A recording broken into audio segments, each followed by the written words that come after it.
Welcome to Lineups and Lures, where the talk runs from the dugouts to drift boats. We're all about the games we play and the waters we fish, the stories, the rivalries, the moments that keep us coming back. If it happens under the lights or out on the water, we're in. This is Lineups and Lures. Well, for the first time since 2014, we were both in the stadium for an NFC Championship game. And I got to tell you, that game was not a letdown in any capacity. That was awesome. Yeah, no. Yes, it's absolutely awesome. That's why people think Seattle is just a different place. I mean, it's all the same things from last week. I mean, walking down the hill, grabbing lunch, grabbing a coffee, grabbing an adult beverage before the game. It's nice to see with everything going on in the world. Yesterday was just about a football game, and people were just having fun.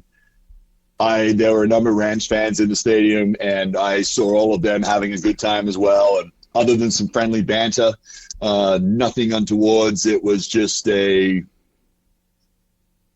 really good day. Yeah, no, it was awesome. I mean, I feel bad for the people of Portland and these smaller cities, because there's just something about when you're walking around that town, whether it was last night going to get lunch, getting dinner after the game, this morning getting up, walking through the hotel. I went down to Pike Place, got some pastries and stuff for breakfast, and people are still walking around with their Seahawks gear on. You don't see that in Portland. Like, obviously the Blazers aren't a Super Bowl, NBA Finals caliber team and haven't been for many, many years, but there's just something about that town. I mean, everybody's decked out in Seahawks stuff. Everybody you walk by, go Hawks, go Hawks. I mean, it's just a total atmosphere we just don't get to experience in Portland, which is just so unfortunate because it's so much fun. Yeah, and it's I mean, I could go so many directions with this, but I think I'm just going to keep it relatively lighthearted today. But you're right. I mean, I don't know if this sounds silly, but to me, it's like it's good for the soul. It's like hey, people could just be people, and everybody you can high five a stranger walking down the street. You can, everybody's got a smile on the dial. It's like, hey, maybe the world isn't that bad of a place every day, all the time. It's like, it's just good old fashioned, good entertainment. Everybody's having a good time. People weren't acting like idiots. Everyone was being polite, respectful. Women and children were having a good time. Yeah, man, I echo everything that you just said. Yeah, so it was fun. So, one of the cool parts is we got to be the late game. So we met up before the game in the stadium and kind of watched the fourth quarter of that Broncos-Patriots game. That was not very exciting. We'll get to that later, but kind of set the tone for the day. Like, man, now you know who you're playing. There's a potential Super Bowl rematch at play here. Just brought on a little bit more energy to go get that revenge. I think that's good motivation. Well, and I kind of had a brain thought here. Of course, all I'm thinking about is we didn't want revenge against New England.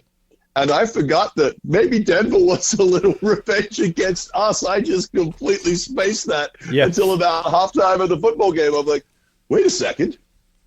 These are the two guys we played in back-to-back Super Bowls. Yeah, it's one thing to lose with an interception on the 1-yard line. It's another to have your opening snap go over the quarterback's head for a safety en route to a 48-3 ball game. Do you know Denver broke every record in the book for offensive production that year? Yeah, and then put up like 3 points in the Super Bowl. I believe it was 8, but I think it was 41-8. But yes, it was a complete blowout, and let's be honest, it was over on the first play of the third quarter. Yeah. Because we all know what happened on the first play of the third quarter. Absolutely. It was kind of like the first play of the game against the 49ers last week. It was, yes, instead of Shaheed, it was a little wide receiver from Minnesota called Percy Harvin. So yeah. Yep. But anyway, let's get into the football game, or at least a little bit closer. So, first question: what did you think of the national anthem? Some country singer from the Northwest sang it, and then the flyover. What did you think of that? Well, I mean, you knew the flyby was coming. Yes. You didn't know what was coming. Yes. or where it was coming from. Well, it typically comes from the south because they're coming from. So, did I hear right that those guys came from Portland yesterday? Yeah, they came from Oregon. Because I figured they were coming from McCord Air Force Base, down there, Olympia, Tacoma area. But, yeah, man, I mean, when those fighter jets fly over and they do the little dip of the wing, and it's hard not to always get a little emotional, man. Yeah, well, and that was what I thought was crazy was, normally they just fly parallel to the stadium from the south and just fly right over downtown, but I was kind of looking that way and waiting for it, and you could see them on the video screen. Mm-hmm. And then all of a sudden they turn and cut across the field, and they went right over your head. And I was like, "Oh, that's pretty cool. That's different." Yeah, they dipped the wing, and I know the Chinook helicopter of the Coast Guard was pretty low last week, but those planes were every bit as low, and they were moving markedly faster than the Chinook helicopter was. Yes, absolutely. And I mean, the whole building rattles when those two things went over. And maybe that was the deal. Maybe they had to break off and get out of downtown. Otherwise, they might have broke all the windows on the buildings downtown. Yeah. No, I mean, that's just, you got to bring out the big guns. And they did. Yeah, absolutely. All right. So then. Well, I think hold on a second. Oh, you got more. Okay, go. No, I was going to say then we have the traditional 12th man flag. Which we got right pretty much every which way from Sunday. Yes. So Jody Allen was the really only choice, right? I mean, that was fantastic.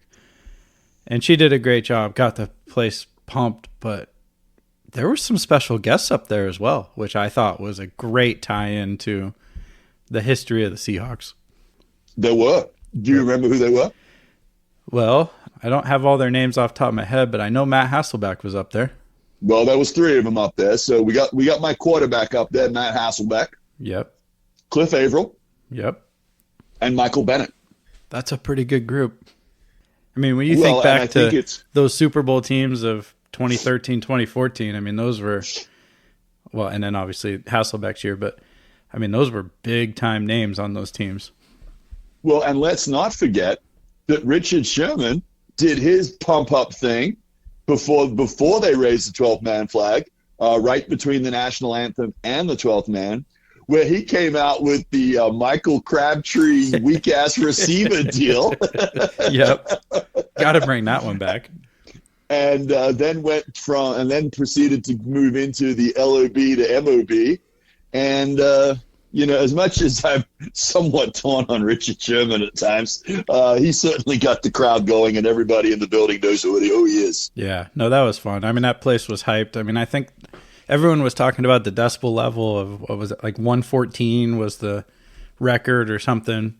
Man, we were at 114 before the game even started. That place was hyped. It was ready to go.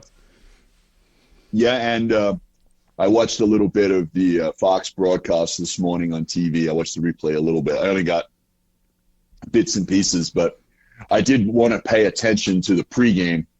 And for the first time in a long time, Seattle has had a bit of a down period there for, the tail end of Russ's years till pretty much last year, where you could start feeling the momentum again. It's been a rough 7-8 years in Seattle. And the home field advantage kind of disappeared there for a little bit. But it was funny in a good way yesterday to hear everybody on that cast, from Brady to Burkhardt to Aaron Andrews to all of them basically go, and the five boys doing that pregame, Strahan and all those guys. And they were literally like, no. I know we talk about the noise in Seattle, but it's back. Yeah. And this home field is back. Yeah. And this is no joke. I mean, there wasn't a lot of Rams jerseys in that stadium yesterday. No, and they definitely didn't make any noise. No, they were. Well, when you're behind the whole game, it's a little tough to get excited. Hey there, I'm Chad with Jackson Painting and Remodel. And if you're looking to give your home a fresh new look, you've come to the right place. Whether you need a bold new color for your living room or a fresh coat to brighten up your home's exterior, my team and I have got you covered. We specialize in both indoor and outdoor painting, using only the best materials to make sure your space looks amazing and stands the test of time. If you're ready to transform your home, visit jacksonpainting.com. I'd love to come by, chat about your ideas, and give you a free estimate. At Jackson Painting and Remodel, we don't just paint, we make your vision a reality. Again, visit jacksonpainting.com or call 503-620-2600. Want one-on-one coaching that makes a real difference? At Portland Baseball Club, our private lessons give players the focused attention they need to master their game. Work directly with top PBC coaches on your swing, pitching mechanics, fielding footwork, catching, whatever your game needs most. Every session is customized to your goals, your skill level, and your season, helping you see results fast.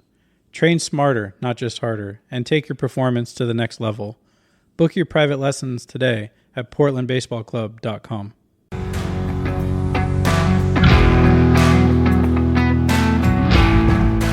All right, let's get into the football game. So, it just kind of, overall, it just felt like we couldn't stop Matthew Stafford and that offense. I mean, whatever they've figured out with the Seattle defense over the last 12 years, 10 years, I'm amazed nobody else has figured it out, but they kind of have that recipe for being able to move the football and put up points. I mean, I don't know what their average was for the year. I got to assume it was over nearly 30 points a game against the Seahawks, which everyone else I think was at 15, 16 points a game.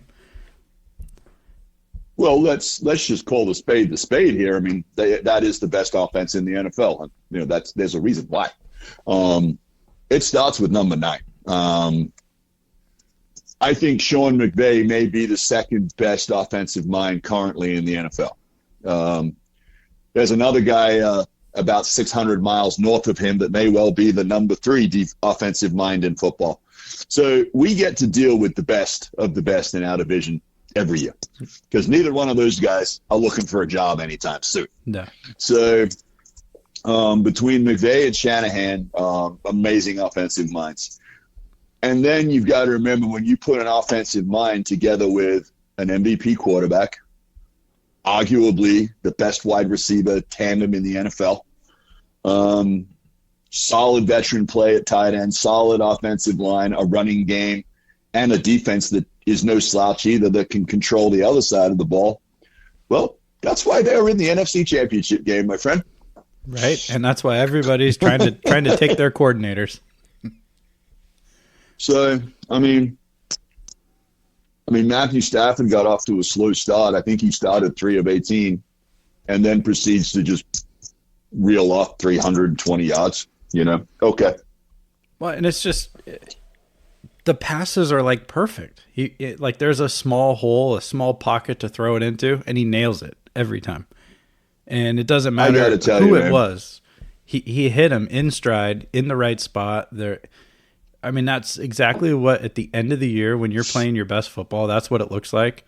And that's why that game was so much fun, is because both those teams were just dialing everything in perfectly.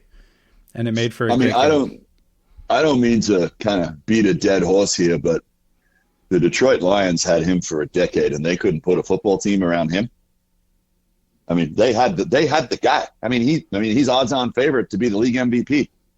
And he played like it yesterday. He didn't lose the football game. He didn't have a turnover. He, like you said, was throwing bullets and dimes all the way around the field. I mean, that's what an MVP looks like. Yeah, we come out and we throw that long pass to Shaheed down the only pass Shaheed caught on the day, but 50-something yards down the side, and then it's like, oh, yeah, we're putting up some points. And then they turn around and do the exact same thing to Puka. And it's like, well, all right, you got one, now we got one. And it just felt like a heavyweight fight where it was just back and forth, both on offense and on defense. Who's going to blink first, right? Yeah, and that's what it came down to, right? I mean, that special teams, because as you like to say, special teams is going to win or lose you a football game in the playoffs. And it might have cost the Rams with that special teams play. But it was who's going to blink first, and then who's going to be able to stop the other offense first. Yeah, I mean, there was a few turning points in that game, right? Like, we come out strong, but, Stafford turns around and drives them back down the field. And, at the end of the day, it's a one-score game at halftime, and everyone's sitting there going, here we go again with the Rams.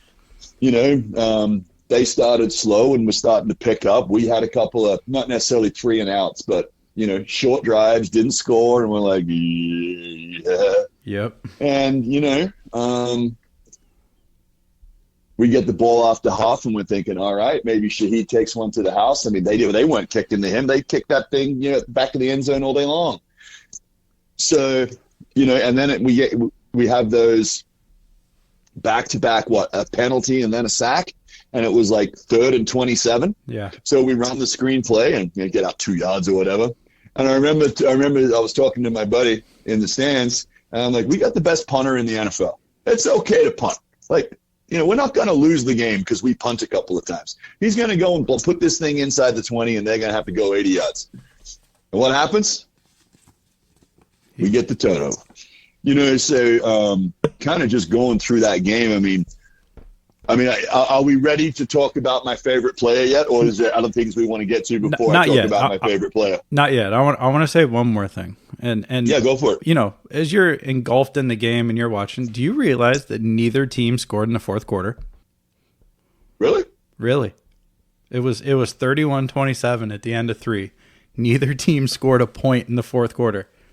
Doesn't it feel like it was back and forth all fourth quarter long? But yeah, no points scored. God, I hope there wasn't someone sitting on the over with, like, did Van Pelt have a great bad beat or something for somebody? Maybe. We'll have to check that one later in the week. But it just felt like there was like so many twists and turns in that fourth quarter. Well, and then I looked at the box score and I was like, wait, nobody scored? That's crazy. Well, I think what also makes that, kind of, it tricks you on the eyeball test is that, the Rams are down there, inside the 5 on 3rd and 4th down and don't get it. So, that kind of should have been, scored points on the board, but it didn't end up working that way. So, that's kind of the bit that tricked me, right? Yeah, exactly. It felt like everyone was in the red zone. And like you said, we punt, we'd get them inside the 10, and then they go right down the field. And then we do the same thing, and then just no points, just drive stalling out. Some fantastic punting, great special teams. Man, that was just a great football game. Well, it could have been a little bit greater, but yes. Well, all right, let's get into that. So the play that probably scared Seahawks fans and made this game from being over. If we go down, we get that stop, the game might be over. We're rolling, we stop them big time. Instead, penalty. Next play, touchdown. Go ahead and give everyone your thoughts once again on Mr. Reek Woolen.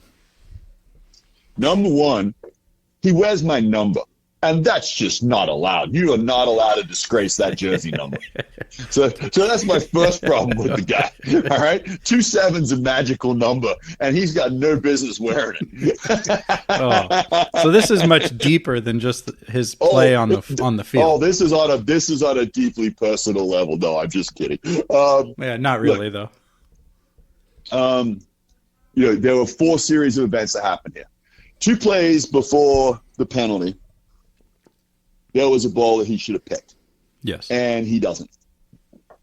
Then he does make a good play and breaks up the pass to get to, 4th and 12. They are punting. Punt team was on the field, and he's got to go and do the taunting thing. Now. Hold on. Before you keep going, have you seen the video of the taunting? I have probably seen it at 7 or 8 different angles multiple times. Okay, perfect. I'm just making sure. So, I have. Number one, what he did on a level of egregiousness and in an NFC Championship game where I think the rope needs to be really long, I don't think warranted a penalty. Okay. Personally.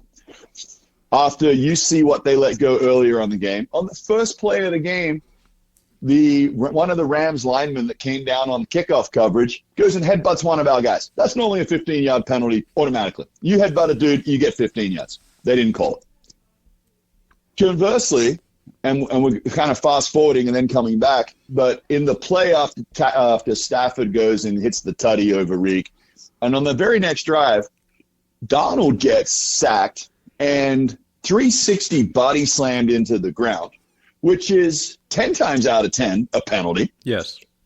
And then after that, the lineman goes and does his little version of the icky shuffle or whatever it was, basically standing right over Donald's head while he's doing it. If anything, that was a lot more egregious than what Reek Woolen did. My opinion. I'm kind of standing up for the guy at the same time, but getting back to the situation, you got to know better. You made the play. Go and high-five your guys, get off the field. Don't give anybody an opportunity. If McDonald didn't say something in the pregame to the fellas, hey, look, if you think the NFL doesn't want the Los Angeles Rams on television in 2 weeks rather than the Seattle Seahawks, you guys are kidding yourselves. We got to play this thing perfect. And I don't know. I mean, I'm not getting into referees or whatever at this point. I'm just saying that don't do it. Don't do that bonehead play. You've already won. You know, sometimes just be humble, walk off the field. Go, high-five your guys. And like you said, we get the ball back. We were up 11 at that time. Even a field goal puts us at 14 points with basically, the fourth quarter to play. Yeah, that should have been the ball game. And then not only that, then he goes and basically loses his cool. Stafford's a veteran quarterback. He lined Puka right over the top of him and threw it straight at him on the very next play for a touchdown. Yeah, of course. So then he gets beat. Yeah, gets beat because he's distracted. And then, Stafford's like, I got this guy. Here we go. And, Yep. I mean, it was a simple go route down the sidelines, and he just got beat deep. And then you've got the whole, then he comes after the play. He walks over to the sidelines, takes his helmet, hucked it into the bench. That thing's 20, 30, 40 yards down the sidelines. Now he's got other defensive players that he's arguing with, and they're probably telling him, WTF. And rightly so. And for the first time in the course of the season, we've got trouble in paradise. All because of a bonehead play. I also looked. I will give you one guess who the most penalized player on the Seattle Seahawks is. Oh, it's Reek Woolen. It's not even close. I'll give you another guess. Who's given up the most yards from penalties on the Seahawks?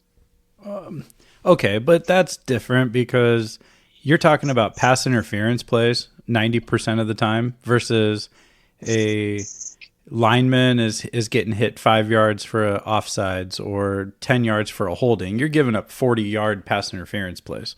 So I think that stat's a little bit skewed in your argument, but I do understand the sentiment that he is the most penalized and given up the most penalty yards on the team. Although he has played a lot better as the season progressed. The thing that frustrates me about him, he is a 6'4", tremendously athletic human being that, if with his head screwed on right, could be a 6-7-time Pro Bowl. That's why I get frustrated. If that was a guy that I'm like, he's got no business being in the league, you sit there and you go, he's got no business in the league.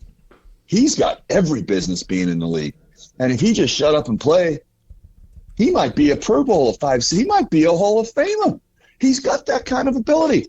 But then he does these bonehead, knucklehead things. It's the same reason DK Metcalf's in Pittsburgh. That guy had all the ability in the world. He might be the most physically gifted player in the NFL. But then he does these bonehead things. I mean, we always joke, he's going to get you 2 touchdowns one weekend and 4 penalties the next, and you don't know which guy's showing up that day. Yeah. So, that's my only negative on this whole deal was that series. And I got to tell you, I was yelling and screaming on the sidelines. I was surprised McDonald didn't take his helmet and bench him. I'd like to get your thoughts on that. I don't think it was that bad. I think in that situation, watching the highlights of it, the referee kind of got in between him and the bench and kind of gave him the little hand signal like, hey, okay, you got your piece in, move along.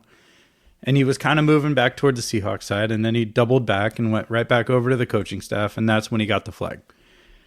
So I think he did give him a little bit of a leeway, but then he kind of went a little bit too far. If that would have happened if that play was on the Seahawks side of the field, there's no penalty. There's no issue here. But because it happened on the Rams side, and of course, just like everyone playing against DK, they egg him on and go, hey, they lead him right into that 15-yard penalty. I think they did the same thing, and it just sucks that it was on a 3rd and 12, and we were getting the ball back. I wouldn't have benched him. I think it's part of the game. I mean, I've never played football, but I imagine it's a extremely emotional sport. And when you're talking about the right to go to the Super Bowl, and you make a massive play and stop on 3rd and 12, and you can feel the momentum of the game swing, and I can understand why somebody would, do that. Unfortunately, and that's, that's a valid statement. And I mean, hell, even coaching kiddos 5th, 6th, 7th, 8th grade football, you get fired up on the sidelines. I mean, yes. That's just how that goes. I mean, thankfully, we're 45 and not 25. So, one of us will usually say something, and everybody will be like, "Wait, zip it," and you're like, "Oh, yeah, sorry, forgot." Yep. Well, and don't you want your players playing with emotion? I mean, you don't want them just being zombies going through the game. Like, he has to play with that emotion to do what makes him good. But there's that fine line, man, and it's hard sometimes it's hard. There is, and it's just, and look, hey, selfishly, we want to win the damn football game. It's like, we had these guys, we got them, and maybe someone had teased the line up to 5.5, 6.5 too. So I was sitting there going, I got a little financial interest in this game staying at 11 points. So yep, there you go. I mean, I'm a human being and a fan too, man. That's part of the game, right? Yeah. Look, at the end of the day, I don't want to, blow this day on Rick Woolen. And, at the end of the day, we won the football game, so we don't have to have that conversation. I believe he will be our starting cornerback next week. And I hope some guys in that locker room can get through to him and just be like, hey, man, we need you, but we need you the right way. And that's probably the best way to handle it. Mike McDonald handled it extremely professionally in the post-game press conference. And I'm sure they'll deal with it during the week. But at the end of the day, it's grab your lunch pail and go back to work. Yeah, I think what you saw on the sidelines, the clips that we've seen is players handling another player. The coaches probably didn't have to get involved in that. And that's the mark of a really good football team. And that's why this team is going to the Super Bowl. All right, let's get to the very 100%. End of the game. So game ends, Puka rolls out of bounds, clock ends, big celebration going on. They get down to the podium, present the trophy to Jody. Fantastic. They bring Mike McDonald onto the stage, and Terry's trying to kind of load him up with a question. I want to play this clip for everybody just so we're all on the same page when we talk about this, but this might have been one of my favorite moments of the Seahawks season. So here's the clip. Into the season, you were an afterthought to the Rams, to the 49ers. How did it feel to go through both of those teams to earn your trip to the Super Bowl? We did not care.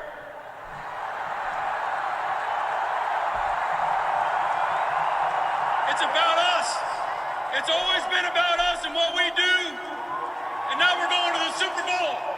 Yeah, was that fantastic or what? It was like a WWE interview. Like, he's just so stoic up there, and that was just a great quote. The guy's a savage, man. Yes, the guy's a savage. And do you want to know what I didn't realize? Do you know Mike McDonald never played a snap of football in college? Really? No. Did he go straight into coaching, like helping out on the sidelines, or what was he? How did he get into coaching then? He got a business degree and was going to be an accountant for Ernst & Young. Interesting. And took an internship at the Steelers and said, I want to try this football thing out. Jeez, and became one of the greatest defensive coaches in current football. That's pretty amazing. Yeah, no, I mean, I'm not saying it can't be done, and I'm just saying it's a unique way to get there. The guy should be an accountant.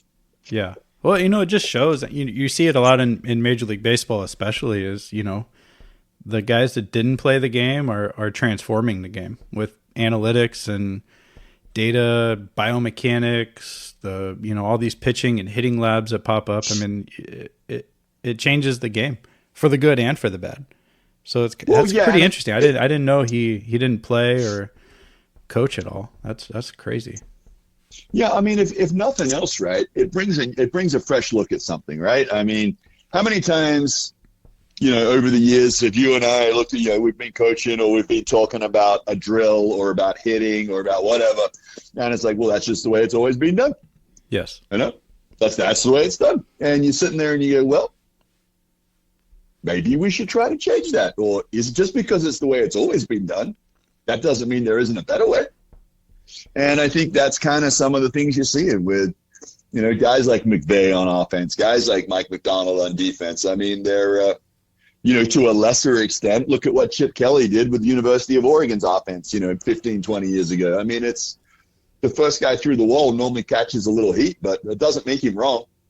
Although you don't really see Chip's super up-tempo offense in the NFL, and you really don't see it that much in college football anymore, but it did have a profound effect on the game there for a little while and got him paid. Yeah, but and even though maybe the up tempo wasn't going to be a thing at the next level, some of the way of using evolving a West Coast offense into evolving the RPO, using your tight ends and your backs more as receivers than blockers, and going away from the traditional models was it was game changing because you could see it trickle down. I mean, I said earlier in the podcast that I think we've got the number 2 and number 3 offensive minds in football.